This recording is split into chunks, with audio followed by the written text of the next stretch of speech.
Answer. Hello, ladies and gentlemen. Yeah, welcome to the first E-Counselling podcast, jointly organized by KNUST Learning Center and the KNUST Counseling Center. This dialogue promises to be exciting and, of course, intriguing and informative. I am Clinton Yabua, your host for today. So, our topic for discussion in this all important podcast is my campus counselor. And to help me in this discourse are three seasoned counselors par excellence. On my right is Miss Akuya Efriye Ade, a clinical psychologist and counselor for College of Agriculture and Natural Resources. Next to her is Mr. Rabi Dako, a psychologist and counselor for the College of Humanities and Social Science. And on my left is Miss June. Sorry, Bang, a clinical psychologist and the lead for the psychoeducation unit of the KNUST Counseling Center. And our sign language interpreter is Magdalene Maube.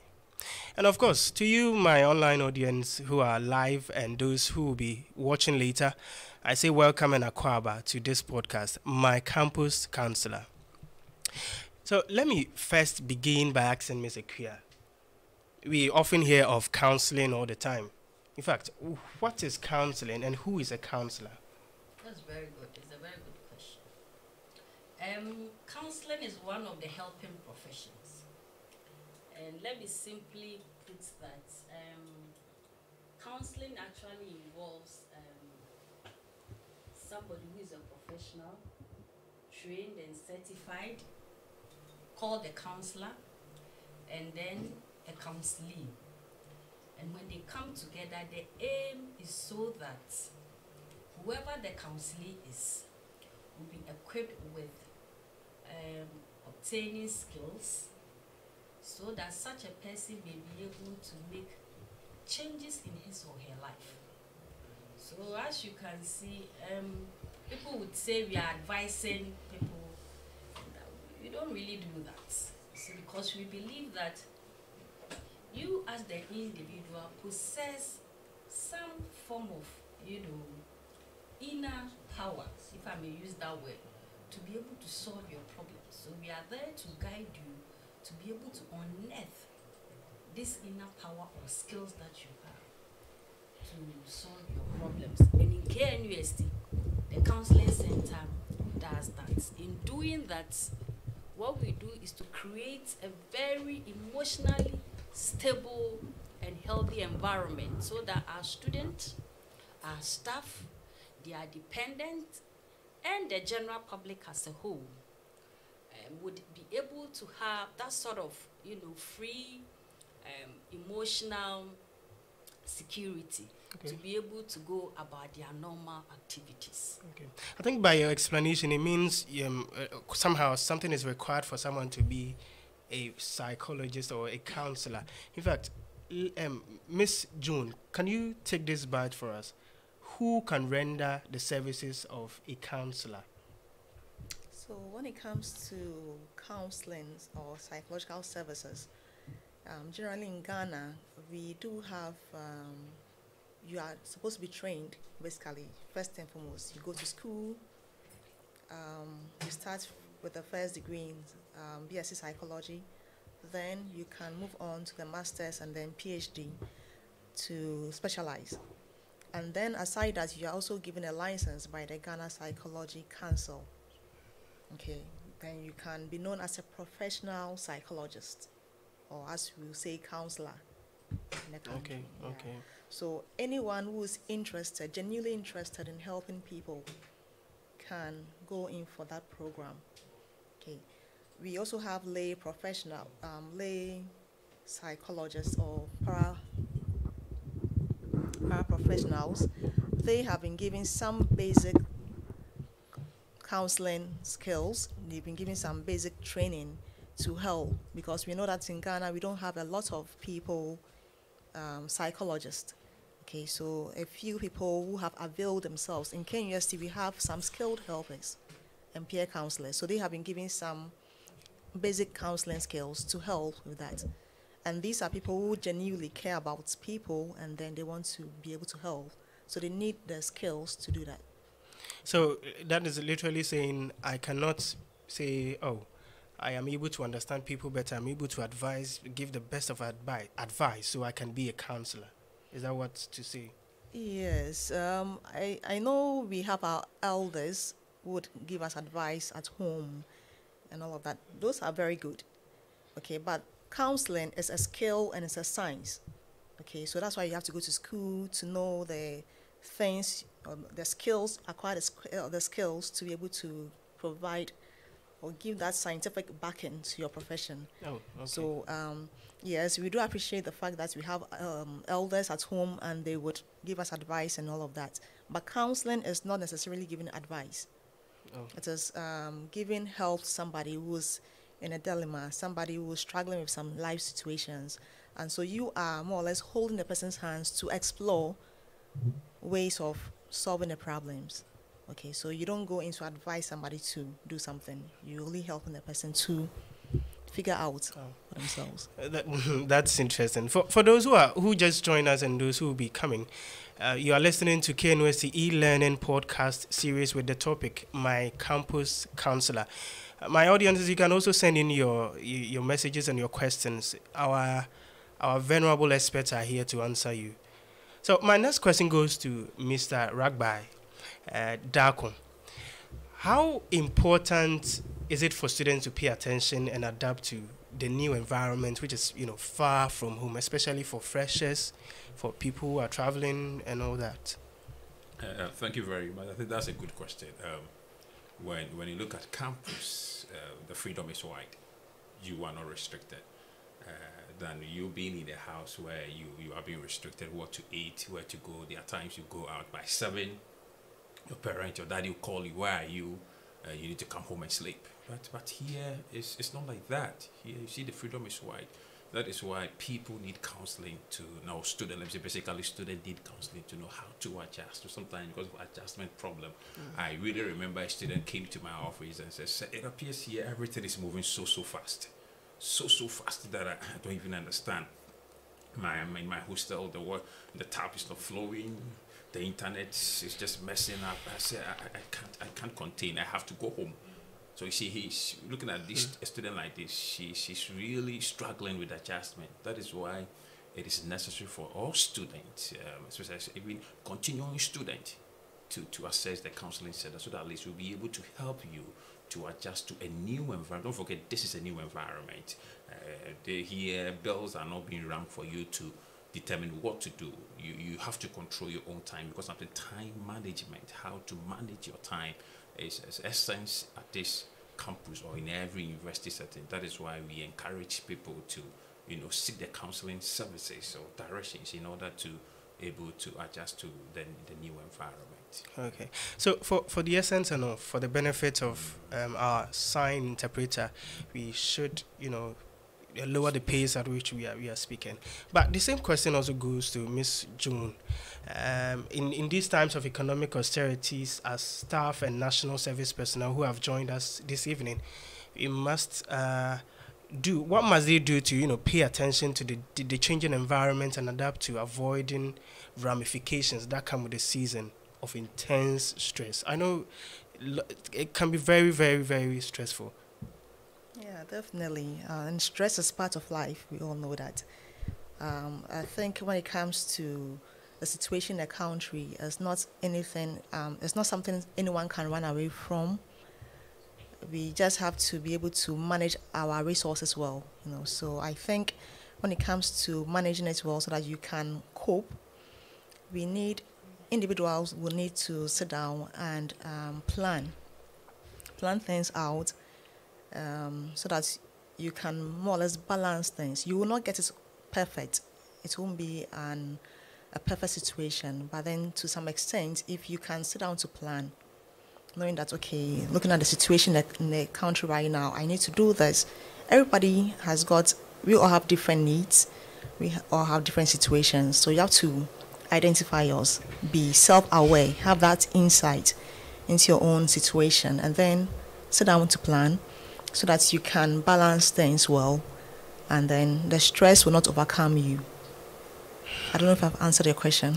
I think it's perfect, and it gives more insight than we expected. we know students are faced with academic, spiritual, social, emotional issues.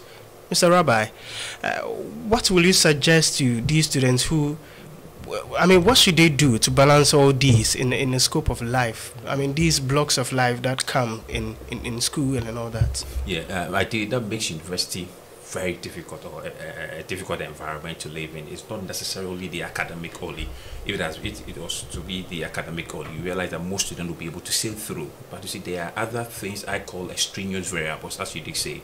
The person has to satisfy his spiritual need, emotional, and relationship. That is why it makes university education quite difficult. However, you need to learn how to balance these things, because in as much as education is also important, the social life is also very important. That is why in my preamble I did talk about time management, how to manage your time. You have to do things so that other activities wouldn't eat more into the other activities. Some student comes here on campus, you see a lot of students, the time that they are supposed to go for lectures, they are using to pray. You're not saying praying is bad, or the time that ideally they are supposed to maybe go to church, they are using to do other different things. Yes, academic is good, but we are also encouraging that people should learn how to socialize. So as a student, you need to know how to manage your time. One of the things you can do to manage your time, what I do is that I tell them to do a personal timetable. We talk about personal timetable. Aside your academic timetable, you must also have other timetable, what to do, to-do list. Sometimes when you get up in the morning, you can spread your whole day on a sheet of paper, list them down, what you're supposed to do after lectures. What am I supposed to do? You can just state all these things. After lectures, I have to go for tutorials. Maybe after tutorials, I have to go to church. After church, I need some friends I have to visit, to maybe play games, or to have some fleeting conversation with. All these things are so important. You can put all these things down, and you try as much as possible to do them. Yes, there will be certain things that will try to eat into it, but make sure you try to move along those lists. That is why, or when you're able to do that, you at least you'll be able to live very well on campus, because we don't take care because aside your education, other variables are competing with your academics. Friends are coming in, relationship are coming in. Sometimes our parents, because something social club, where your parent will tell you after tertiary, make sure you don't score 4.0. Yeah. 4.0 means don't just finish without bringing home someone. Yeah. So all these pressures will coming on board. So you need to just know how to balance your time, your day, so that at least one activity wouldn't overwhelm all the other activities. You see, one thing that is very interesting about conversation today is that it's double faceted, because matured and our staff are also watching us, are also listening to us. Yeah, right. So I'm sure Miss Akuya would take this one from us. How do staff and our matured students who have to balance their family, have to balance their emotions and their academic blocks, how do they balance all of these in their lives? That's a big deal. A lot of staff are also students, and all of us here are combining our career and our family lives. So the work-life balance it's ongoing for everybody. But one of the things that at least working with especially the mature students and as you said, staff. For example, one of the things we like to work together is communication, because we realize that sometimes for some of them, before even they come, they don't really discuss with their spouses or their family members what the whole process is about. Oh, okay. Do you get it? Okay. So if you have a husband or whatever, children, your mother, your father, and whatever, it's good that first and foremost you sit down as a family. Because even before you were coming, I mean, your husband and other family members must have been aware that you are coming. So you come here, and this is how the process is. So you get them involved. Okay, so mommy or daddy will go to lecture around this time. So this time I'm not available. Who can I bring in? Do you get it? Yeah. Is there anybody in the family I can bring to support me? I have seen some people bring their parents with their children, so that they have their children, that they will be taking care of their children for them. That's good. So once you have that communication clear, my husband, this is what is involved. Can you help cook the meal maybe today? If you get to work early, can you pick the kids around this time? You know, if once you've had that initial talk between yourself, it makes it easier for the other party not to feel like you are doing it to impose something on me. You don't respect me anymore. Because when they come, that's a lot of the complaint they bring, that their spouses don't seem to understand them, and they think that they are disrespecting them, and that they are putting the education first, and that kind of stresses them. For us as workers, like you say, you yourself need to look at what's your priority. Where do I put my balance? For example, my time. What do I manage my time? I've always told people that I do a lot of my work at night. So you, the worker, whoever you are, try to find out what your strength is, what your weaknesses are, where am I most productive? Where am I most productive? So if I am a lecturer, and I know a lot of us know these things because we've all gone to graduate school and we know how it works. If I'm a lecturer, I know that maybe I do my work at this time.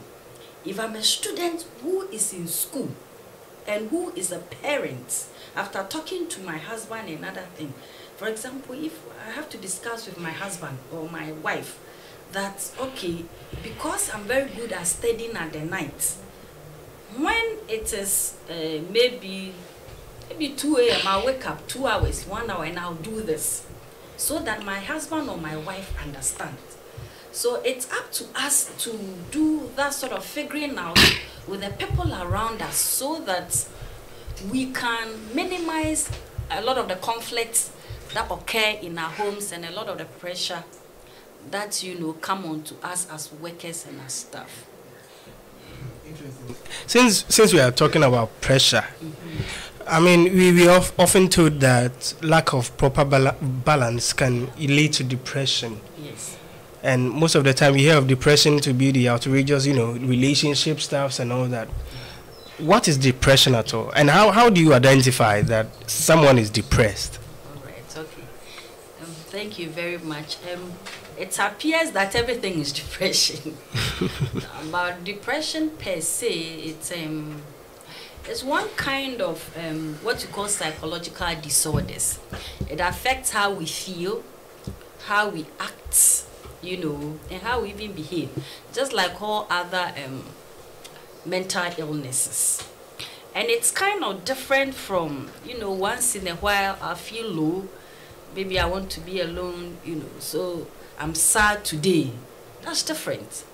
When we talk about what is actually called clinical depression, we are talking about something that interferes, for example, with your academic or your career as a lecturer or as a university staff, as a student, or whoever you are, wherever you are in the world. It affects that. It should affect your relationship. So if you are married, and for example, you are suffering from depression, it will show. Your family members will see. For example, your husband will realize that you are not doing the chores as you're supposed to do, and he would also notice that, for example, maybe your sex life and the way you go about things will change. And for me and for any of us here, or any mental health professional, to say or diagnose that somebody is clinical depressed, we look out for some symptoms. Okay, and these symptoms must have occurred for, say, a number of days. Okay, so about 5. And then when they do, as I've said, they should interfere with your life. And one of the first, if I may go on, is what people usually call depressed mood. And that is where you see people are so sad, you know, sometimes they are crying for no reason. Sometimes they feel, how do you call it, numb or empty. Sometimes they're just feeling empty. Somebody say, blah, I don't even know. I'm just there. And apart from that feeling, they get tired easily. You know, they are easily tired. That's why they can't get out of bed. That's why you see that they are not going for lectures. She's not coming to teach. She's not coming to work. Even when she comes to work, the deck is piled with all the work that he or she has to do. The student can't read. Sometimes you take the book is there, she'll just be staring at the book. And she's easily tired. It's like he or she has done so much work. Is easily fatigued. And there's loss of pleasure, in joy in the things that they do. So you realize that for a worker, maybe, after lectures, we all go and sit here and lecturers and staff will enjoy ourselves. I don't feel like doing that anymore. It doesn't give me pleasure. I watch football, it doesn't give me pleasure. I'm a student, I like to do things for fun. I read, nothing gives me pleasure. Nothing keeps me going, nothing. And not only that, there's a change in the person's, for example, sleep pattern. So most of the time, you realize that when they go to bed, either they are turning and tossing. They can't sleep. Sometimes they just lie awake like that, be counting the ceilings like that. And I mean, even when they sleep, it's for a few hours and then they are up again. Or sometimes you realize that the person sleeps and sleeps and sleeps, but when he still wakes up, he's tired. And there's no energy. So the energy is so low, they can't even get going. And not only that, their appetite too is affected. So, I mean, they have difficulty eating or they overeat. And there's usually there's a sense of worthlessness and hopelessness. So when somebody is depressed and the person is talking, listen to the speech. It's terrible. They don't have any positive things to say. Usually, let me use the word usually. Their words are a lot of the time negative, very self-deprecating. They don't see hope in their future. I will not pass. I can't pass. I can't do this. I can't do this. I can't go on. There's no hope for me.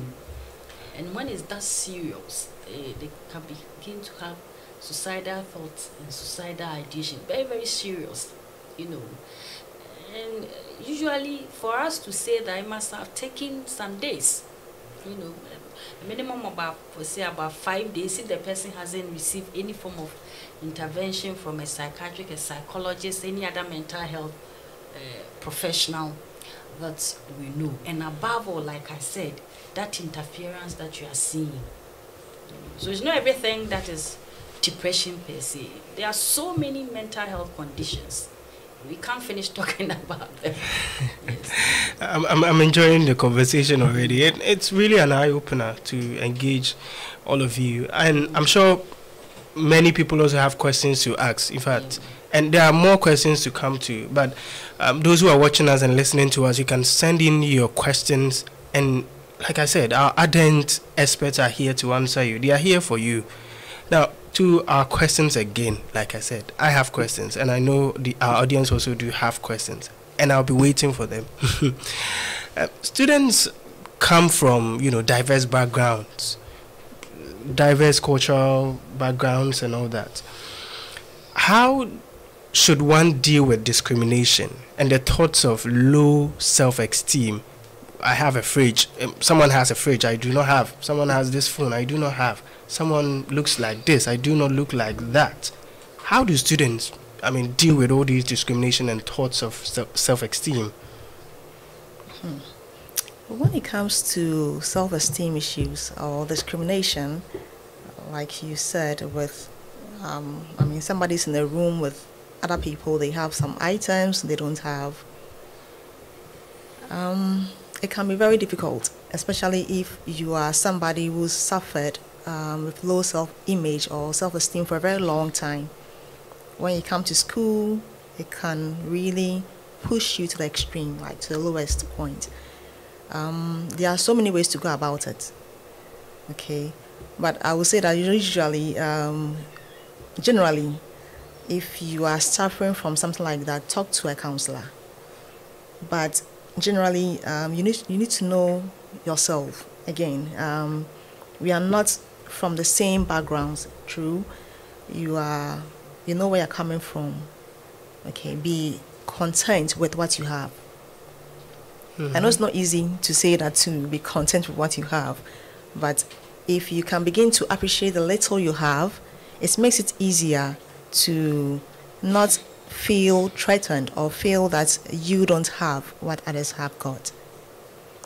We all say that what I have, you don't have, and all of that. Those things are true. But I know for students, especially the age range that we are having now, is a bit difficult for them to accept things like that.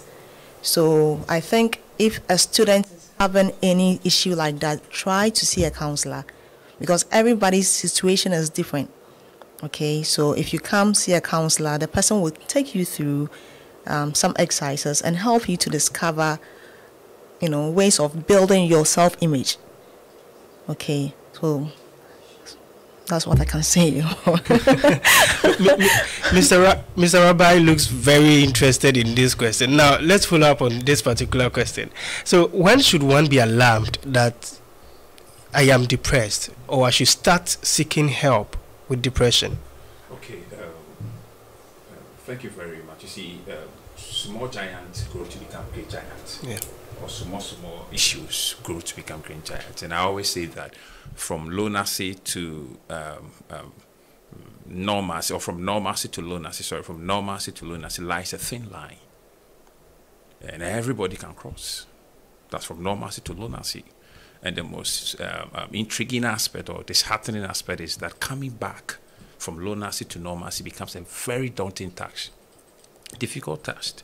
So when you realize that initially you had interest in soccer, you had interest in going to lectures, you had interest in engaging people, but all of a sudden it appears that because of the psychomotor retardation, where you are restricted in your room, all of a sudden you've lost interest in all these things. Something should prompt you that there's something going on.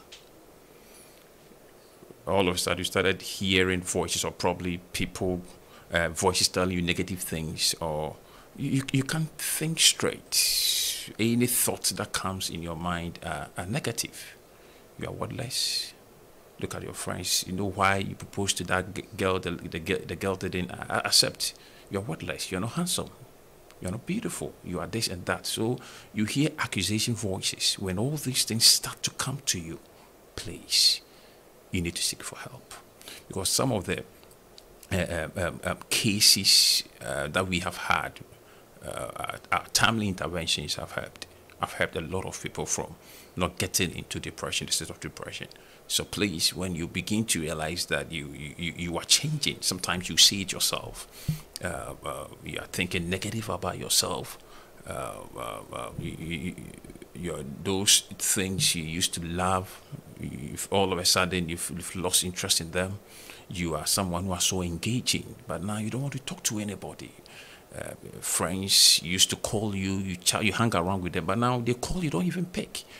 These are signs. When you begin to see these signs in you, should prompt you that if you don't take care, you are likely to find yourself in a pool of depression. So we are saying that these are some of the signs that can easily tell you that you need help. That is why the counseling center is there to assist not only students but our workers and their dependents. We are there to assist you. Just come over, or probably sometimes you can. Those individuals cannot see these things by themselves. If you are a friend or a relative, please, you can just encourage them. Don't just force them. Just encourage them to come around, and they will be helped. Yeah. So, oftentimes, what happens is that when the thoughts of negativity, the thoughts of depression comes, it often graduates into the thoughts of committing suicide. Mr. Kia, what are some of the steps you think anyone who has ever had the thoughts of committing suicide should take? Very good, very good, very good. Let me just say that suicidal ideation, it's an emergency situation. So for our viewers, our listeners, wherever you are, it's an emergency situation. And so one of the first things is to talk to somebody. And let me say that people are afraid to talk about them having the suicidal thoughts because they are afraid of being judged. So let me use your medium to make a plea to the entire world, especially our Ghanaian friends, that when somebody talks to you that they are having such thoughts, please, that is not the time to say that a demon has possessed you, or hey, shut up, don't say anything like that. Hey, no, if you do that, they will clamp up. They will not be able even to tell you what is going on. So for somebody who is having that idea, the first is talk to somebody you trust. On campus here, we have peer counselors. If you're a student, talk to peer counselors. If you can't come to us directly, some of our lecturers, talk to a lecturer you trust. If you're a lecturer or anybody or a worker or anybody, please talk to somebody you trust about what is going on in your mind, because we don't know what can happen. And then once you do that, then they can fall on us. Sometimes there are people who write it down, right? Sometimes if you can't say it, just write, write your thoughts. And then you can quickly, we will give our numbers. Just quickly send them to us, that you have this, what's going on in your mind. We will quickly follow up. Now, once you have done that, what I want everybody to know, that the services we provide is done in confidentiality. So I am begging everybody who feels that they are going to be judged, and because of that they will not open their mouth. Please, it's strictly confidential. Peer counselors are trained. Skilled helpers on campus are trained. Kindly do that, and they will follow up. If you can come to us yourself, please come. Do not sit down. Let somebody know. That's the first thing I would say. Let somebody know. And you, who somebody is going to confide in, please, if you feel that you do not have the skills, okay, you can let the person, you can direct the person to the counseling center. If the person says, I won't come, I'm going to take us through some things that we can do. If somebody has told you that this is the thought I'm having, one of the first things to do when the person says that he or she is having the thought, you can ask the person, okay, so how long have you been having the thought? Is it occurring right now? Okay, yes. If the person says yes, then you can move on. That, well, when you get a thought, are there ways that perhaps you are directed, or are there ways that you wish to go? I don't know whether you understand. So, for example, if you had to kill yourself, what means would you use? If the person tells you quickly that perhaps maybe I want to hang myself, sometimes I want to walk so the vehicle can, hit me, or maybe I have drugs, I have purchased some medicine, I want to take them.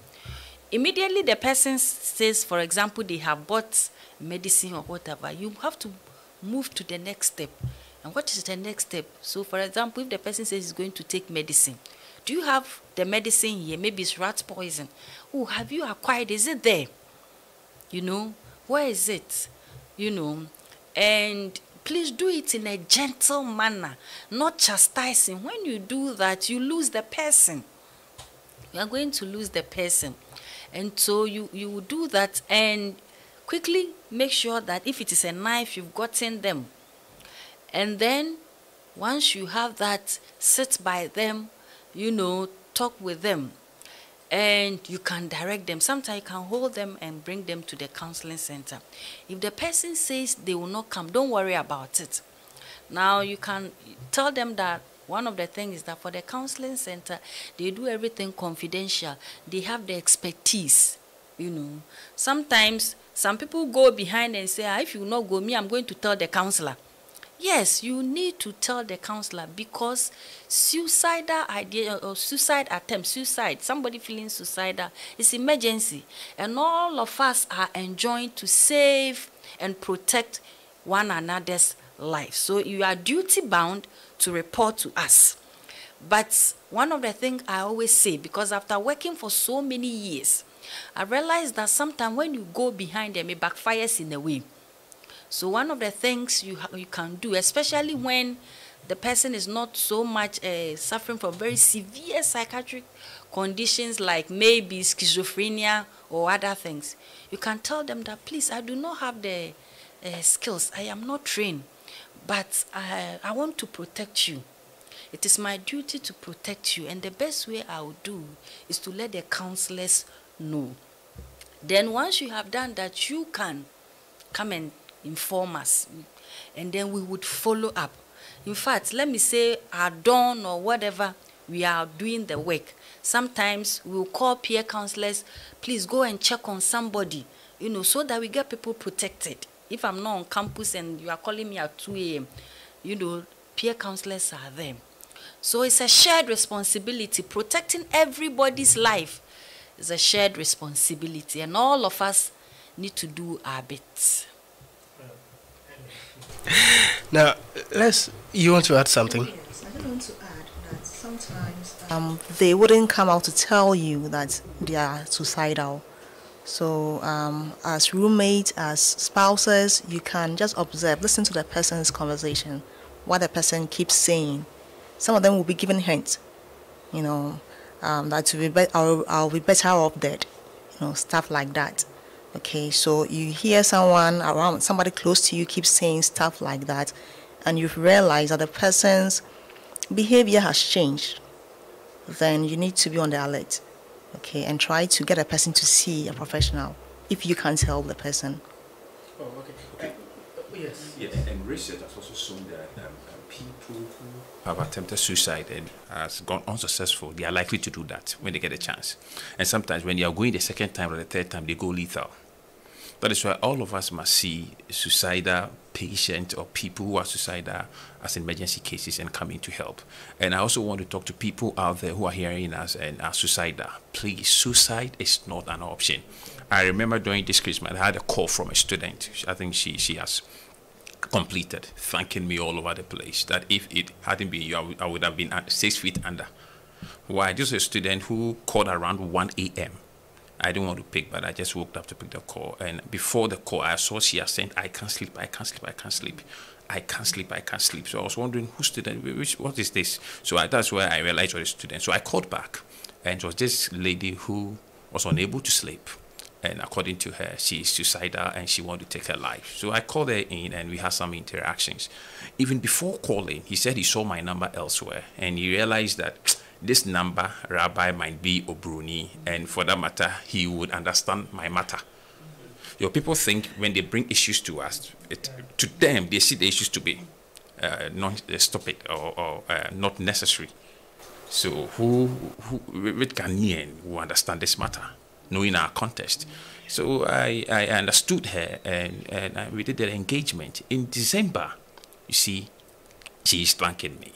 And I asked, will you have killed yourself in this time, during this time? Will I have? He said, no. I think if I had done that, that was the last thing, that was the stupid thing I would have ever done in my life. She would have regretted. So we are saying that in the heat of a moment, be very careful. Do not take your life. Nobody knows, or you yourself don't know what the future holds for you. So no matter what you are going through, please try as much as possible to engage someone. I always say that our tables are big when it comes to wellness center. Our tables are big to accommodate your vomit. Sometimes there are certain things you might think it is weird to you, but to us, we take it to be an emergency case. So please, if you are out there, if I can hear our voice, please never try to commit suicide. If you have that thought, our numbers are there, or just come to our offices. What we normally do that differentiate us from any other profession is that we try to create what we call the therapeutic environment that will allow you to talk. So sometimes people will come and will decide not to even give us a lot of information. By the time they realize, they have told us things that they had earlier planned not to tell us because of the skill that we had. So we are saying that please try as much as possible not to take your life. Speak to a counselor. Come to our office, and our ears are white to listen to you. I think I'm loving the content overflowing in this room currently, and I'm sure our audiences are also, very much enthused about it. And we would encourage that you send in your questions for us to, give you an insight and an informative stance on it. Let's go a bit back to life transitions. Miss June, we know that students do a lot of things on campus. Relationship, some of these things are inevitable. Relationship, they leave their homes, they come to school. Miss June, you take the bit of leaving home and living on your own on campus. Do you think counseling is important in such a situation? Yes, I think it is, especially for those who might be afraid. Some people, this coming to school or to the university for the first time would have been the first time of them leaving home, and so they might not really be in the known or might not have any clue as to how life is going to be for them. So some might be very scared, and so if you are in that situation, definitely you can go see a counselor for support, because we help with adjustment issues, be it grief, be it moving to a new location. And we know that sometimes it's difficult for people to, settle. It takes a while for some people. Some people might do it easily, others it will take a while. So if you are struggling to adjust because you've left home, you've left your family, you've left your friends, and you have to more or less be independent, and you have to make new friends, and it's a new area for you, and you are struggling, please do see a counselor for support. And we have those others too. It might not be anything new. They have traveled, they've lived on their own, and so maybe for them it wouldn't be anything strange. They are okay. But anyone who is struggling to make the necessary adjustment because they've left home, which can be very difficult because you don't have family around to talk to. Maybe you might try calling your dad or your mom, and it might take maybe hours before you get through to the person because the person's at work.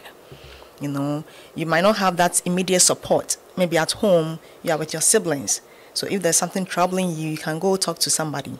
But here you are new, and you probably have to open up, and opening up is not easy for people to do. Okay, and that is why the counselors are the best option if you are struggling. If you don't have friends now, you can go see a counselor, and the person will be there to listen to you and help you to manage your way through, around. Okay. I think it's on campus that we make new friends, we make new family and all that. Mr. Rabbi, let's talk about how to deal with your roommates, how to deal with your friends, your newfound family. Do you think you need counseling on how to be able to adapt to, living with people with different backgrounds and different, having different ideologies, coming in with different cultural attitudes? Yeah, exactly. You said it. You just said that. Different backgrounds and the kind of training you had is totally different from the training your roommate had, and for that matter, you are likely to, or issues are likely to erupt. But that is why you need to come to the counseling center, or probably see someone to help you adjust to your new roommate. And you see, people have experiences living with others before. Some of us, when we were coming, we lived in the same room with our parents. We have 5 family in one room, and somebody too had his or her own room, was in primary school. So don't expect that these two people, when they come to meet in one room, they would agree just like that. Issues will crop up, things will come up. So we've had cases where students said, "No, I can't sleep in that room. I don't like the way they are. When the time that I want to sleep, the lights are on. By 7, my light should go off." But I don't understand why. I remember I went to a room whilst I was in Lagos and realized that one room that contains about 6 students, everybody has laptop, computer. At that time it was desktop. Everybody has, and you realize that the place was just congested. So you need to psychologically or physically be prepared to know the kind of people you're going to stay with. So that adjustment is so necessary. That is why you need someone to assist you in adjusting to your new friends or family you've come to meet. And sometimes even the comments they will make, the way they talk, some people really don't have that training, and they may be talking to you nicely, but the way the voice will come out, it might appear to be so harsh.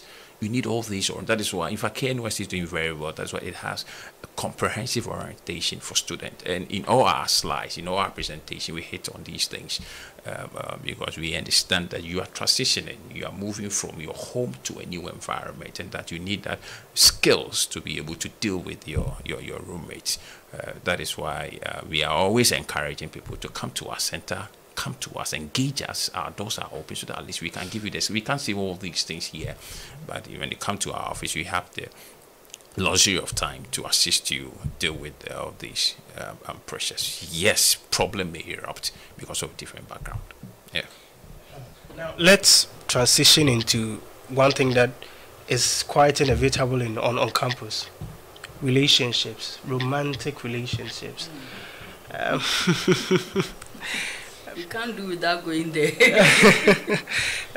Miss Akua, in relationships, I mean, you are just getting to know the environment, you're just getting to know people, and now someone is interested in you, you're also interested in someone. Do you think counseling is important in that situation? Very good. Okay. Before I tackle that, I just want to say something little about the roommate issue, because it's always on our table.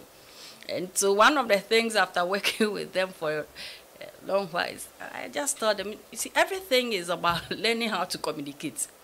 So usually I tell them, look, the first week, make sure the 4 of you, the 2 of you, you have come together and agree on certain things. Like she's saying, if I sleep at, the light has to be on. My light doesn't have to be on. So confusion. So right from the moment you talk among yourselves, that maybe this, I like this, I don't like this, these are my preferences. Some people don't want roommates, some people don't have friends, others have so many, and there's a lot of confusion. So right from the beginning, you sit down and agree among yourself. Okay, this is what we'll do. This is Kojo Kwame Abena. Then you come to a compromise. So the 4 of us are sitting down and making that. Nobody is doing it for. I'm not taking the decision for you. You are not taking the decision. The 4 of us will sit down after listening to everybody. Okay, let's put the lights off at 10. Do you all agree? Yes. So when you do that, it becomes binding on us. Let's all agree. Okay, if the chores that we do today, I'll sweep. Tomorrow you sweep. So we have a roster, everybody. If I can't sweep, you do. Once you do that, you realize that everybody feels bound to follow that. And we will not say that it will clear everything, but at least it makes life easier. Don't take my things. Okay, so we agree. As for you won't take everything. So that's it. As for the relationship issue or the romantic relationship issue, yes, consistently as a human being, we are all at that age in our life where we are forming relationships, romantic relationships. It's normal. There's nothing strange about that. Some of us will get our life partners from here. Do you get it? Some people have just come new. And so there's a lot of, I'm sure right now, the continuing students and then the national service person, they've looked and searched and everybody is hitting. Our young ladies, this one I'll talk to the ladies first. My young lady, wherever you are beautiful, we know. It appears they all love you. Love, in quote. But please, come and talk to us. They may not all be out for your good. Please, if you genuinely meet somebody who genuinely like you, you will see. And when you meet such a person, even at that time, the way the 2 of you carry yourself on campus, you have to do it to be productive. Your academic work is your priority. When you meet somebody like that, for example, you need to be able to manage your time. So, for example, you can say that, oh, we'll meet at 10 or 8 to 10. After 8 to 10, go and study. Me to go and study. Or we'll study together. Study together, and that one creates its own problem. But what I'm trying to say is that the two of you, you need to come to some form of, come and agree that, well, we'll meet for 2-3 hours in the day, talk, and then the rest, everybody must have a life. The other thing I want to say is that have a life apart from that gentleman or that lady. Somebody has told you they are interested in you. So as for you, that's your life on campus. And everything, you are in the person's room, morning, afternoon. Hey, why? Have your own life, make other friends, join other things, Even in marriage, even when people are married, they have life beside their marital life. It makes it healthy. The other thing is that as young people, you are not married. So this is not where you are coming to be husbands and wives. Please, that is why we are here. For some of you, your broken heart issues, we are here. For some of you, they are making some demands on you. Now you realize that it's not the correct demand, but you don't know how to go about it, and you are at loss. The counseling center, we are here to help you. Remember, we said that in counseling, we help you for you yourself to what? Figure out your what? Issues. Do you get it? So that's why we are here. Even navigating your romantic relationships. So don't be afraid. It's okay. Just come and then we would help you through that. See, some of these resort into some kind of a sexual lifestyle that societies front on, our society fronts on. How do they deal with these without getting stigmatized? When you say sexual things that society, lifestyle that society frown on, what do you specifically mean? Can you maybe an underage having sex with an overage? I don't understand. So Exactly, like you're saying, underage by law, you are not even permitted to do all that, and also homosexuality is not permitted in our society. So how do people, navigate through overcoming these situations without, getting stigmatized? Okay. All right. So when it comes to issues of some of these things, maybe as for the underage, you've talked about it, and even issues with sexual violence. Yes. They are all part of it. Young people, during the orientation, I was saying that no means no. Somebody says, I'm not interested, please stop. Even when you have started and the person is saying no, please just stop. Don't come and tell us that we went far, then I said that he or she said he can't, and I couldn't stop. As much as possible, let's try to stop, because it will land us into what? Problems. When it comes to issues of homosexuality and things like that, well, for us as counselors, our job is to be able to help the individual. For example, whatever, if you have or you are into such thing, I mean, how, if that situation is making you very uncomfortable, if that situation is putting you through some sort of mental agony, if that situation is making you feel maybe discriminated or even the love for yourself, because some people will come and say, I'm a Christian, and I know that this is, my religion doesn't allow this, and they become very depressed about the whole thing. So for such a person, when you come, we'll help you manage all those concomitant situations. We'll also help you figure yourself out. In the figuring yourself out, then you discover who you are. Do you get it? Our job is not come and tell you to be a homosexual. That is not my job here. My job is neither to encourage homosexuality or discourage it. My personal view is different from my professional view. you. And so as a counselor, my job is to help you, or the counseling center, our job is to help you deal with the challenges that you are going through as a result of these things. I don't know whether I'm clear enough. You're very much clear, and our audiences also have questions for you. And from Elizabeth Agbuka, she says, please, what should I do if I feel bored? Because I've been bored since I reported, and also the guys have been disturbing me a lot with this relationship stuff. All right, that's a very good question. Please, if you are bored, first discover activities, because the boredom will lead to certain things before you realize you've done some things. So, for example, if lectures are slow at this time, you can read books, you can do stuff, learn new skills. These days, learn to play an instrument, learn to, with your YouTubes and other things, go online, learn new skills, how to make beats, how to make this, learn them. Then you acquire new skill in this moment, instead of idling around. I think that occupy yourself, okay, whilst things are slow at the beginning. The other thing is, the boys are what? Oh, my dear. Right. I'm glad you've talked about this. The point is, are they even genuine? Please, not all of them are genuine.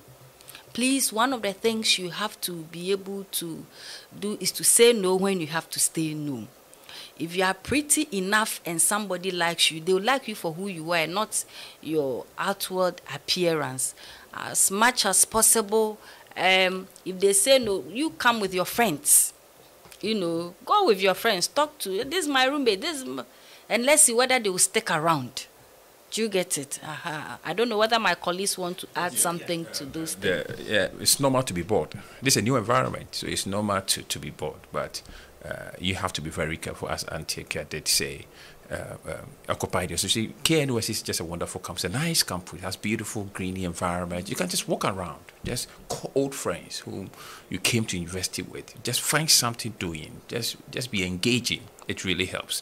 Yes, it's normal for people to propose to you at this age, because people think that as at tertiary you need to hook up, but you need to be very careful, know your priorities, and when the time is due, you realize that all these things will be coming in. And as people normally say, I understand, some of us, when we were coming to the university, a parent told us a lot of things. The guys in the university are bad, the ladies in the universities are bad, but all these things, I see them to be true, but not deeper truth.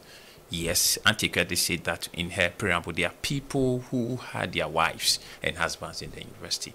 It's just that you need to open your eyes and know the timing, when to get into it and when not to get into it. Yeah. Okay, Miss June, you answered this question for Vida Champon. I think we have already even touched on this question. Vida Champon wants to know how to balance her life on campus. Okay, so balancing your life on campus would mean that you need to know the things you are, as a person, as an individual, what you are here for.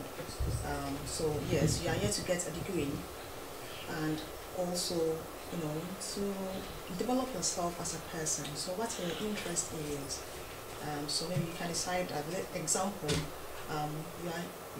your academics will come first, maybe making friends, maybe church activities, and maybe extra activities, maybe developing an interest in some sports. So you need to itemize them according to order of importance for you. So if it is your books, that's as important, your academics. So that's number one. So maybe most of your time will go into that. Right? Maybe you want to spend 30% of your time on campus going to church and engaging in other church activities. And so you need to know the things that you want to occupy yourself with whilst you're in school. And I can say that for every student, academics will be one.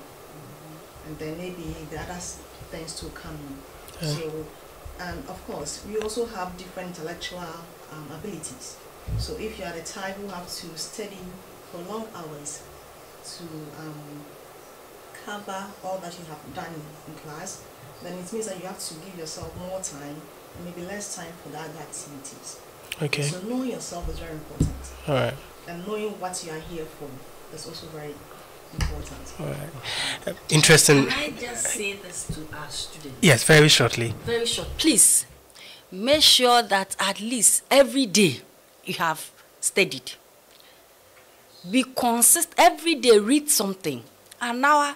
If you are a 30-minute person, do your 30 minutes. If you are an hour, go. 2 hours, go.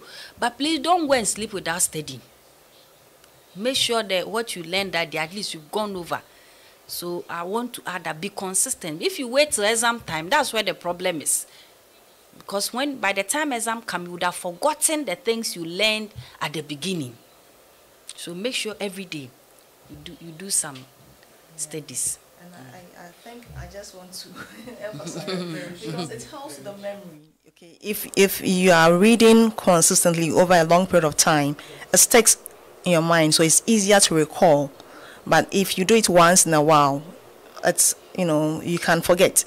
You lose that in your mind, and so when it's time for exams, you're now struggling to recall information. But if you are doing it every day, you're adding on every day, you spend some few hours reading over your notes, it's easier for you to recall when it's time for examination. And even not just examination, but even when you are done with school, you can easily remember things. I had this advice when I was doing my first degree. During our first orientation, someone came over and said, every day try to learn 2 hours. And it helped me 2 hours a day. So I don't know if I can also relay the same advice to our student out there, that every day try as much as possible to learn 2 hours a day, and it will help you. It will help you. Thank you very much for all these responses. I think we would have to wrap up on the questioning and answers here because of time constraints. Now, let's come to the conclusion of our discussion. Now, let's talk about this series, the KNUST Counseling Center and the E-Learning Center. It will continue to have, monthly podcasts on topical issues going forward. And I'm sure you have enjoyed today's session, which was more of a general lesson from your campus counselors. Let me take just one last submission from Miss Joan. How beneficial are these e-counseling sessions going forward? Okay, I think it's a very good platform, because first would make sure that a lot of people get to know a lot of things happening, and maybe some might not find it very easy going to talk to a counselor. So with a platform like this, I think people will get answers to some of their questions. Okay, so I think it's afford us reaching out to a lot of people that maybe if they were to walk in, although we encourage the walk-ins coming in to see the various counselors one face to face, or even engaging them on phone is good. But I think this was also a very good platform to give out information to a lot of people out there, not just KNUST students, but a lot of Ghana and perhaps the whole world.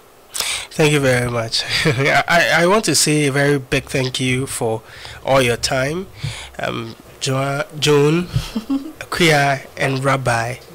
You have indeed been a blessing to us this evening, and to our Elamin team director, the floor managers, and Edem, Adeze, Selom, Anita, and Jonathan.